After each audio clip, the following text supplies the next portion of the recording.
Welcome everybody to the Akame kill deaths I remember, because I felt like making this video and well, here we are. So obviously going to be spoilers for the show because obviously. Anyways, these are the deaths that I remember and had some impact. Like Bulot isn't on this list because I don't remember how I felt at that exact moment. I do plan on watching this show again and then coming out with an extensive list of my feelings and everything. So this is just how I remember it. Okay, so at number 6 we have Chelsea. I personally didn't really. I knew her death was coming because, obviously, it was quite obvious for me. The reason I'm putting her on this list is because I don't like what happened afterwards, after she died. The whole putting her head on a stake. That still felt very sad, and the whole everything about the emotions still resonate with me, or whatever the word is that makes it still feel kind of sad. Not kind of sad, but quite a bit sad. So I put her on this list as number 6 as a death I remember, but wasn't too impactful in the show for me. Okay, at number 5 we have Tatsumi, the main character. This is one of the few deaths that I didn't realize were gonna come. I was surprised to realize he died. I thought, because I was still naive, thinking the main characters would survive, and I only realized later that Tatsumi isn't the main character. It's Akame, or whatever her name is. So I was really surprised to see he died, and he is joined with the next one as next person on this list because why not?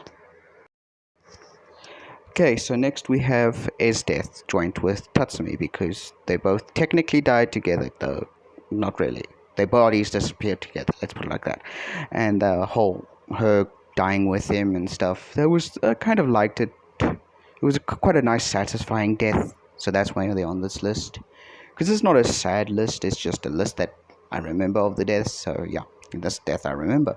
So yeah, the next 3 are going to be the very impactful deaths of the anime for me. This is probably the death we all knew was coming. As you can see from the photo, it's Lovelock, or whatever his name is. I can't pronounce it properly because I'm stupid. Anyways, we all knew this death was coming, we just don't know when. But the whole death scene was very bad. We didn't know if he was going to die fighting the assassins with where he in the alleyway, and then he died fighting a prince in a different realm, but didn't kill the prince and then fell from the sky, which made no sense. They weren't in the sky in the first place. I left from what I remember.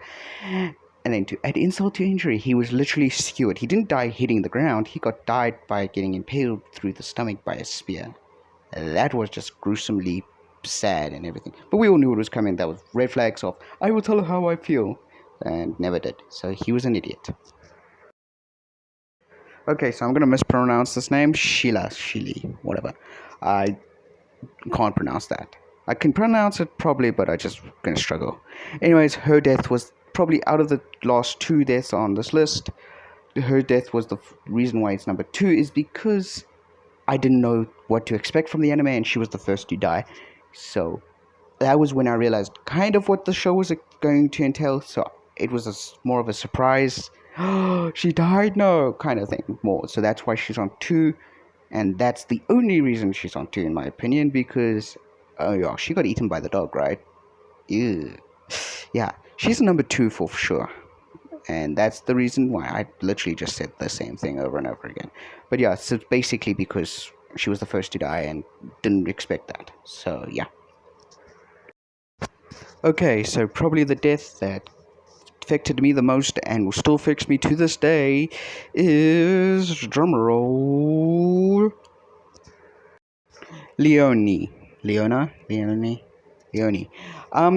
her death, I gather might surprise you guys, affected me the biggest because she died in an alleyway, and I feel like not many people knew about it until she just never appeared again.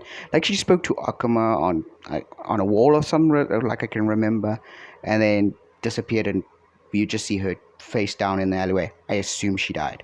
I haven't read the manga, and I assume she died. So yeah, this death was terribly sad for me, and that's why she'll always be number 1. I feel like if I watch the anime again, some of the other lists might change. I might change on my opinions, but this one will always be number 1 for me, I think. because I can remember it to this day, and I've watched Akame get killed a good long while ago. So, yeah, don't know what to say anymore. But I think I've said what I wanted to say of how sad this show was, how sad this death was. So yeah. If you guys enjoyed this video and want me to do rewatch it and give you the opinions, do tell me in the comments, because I would like to know.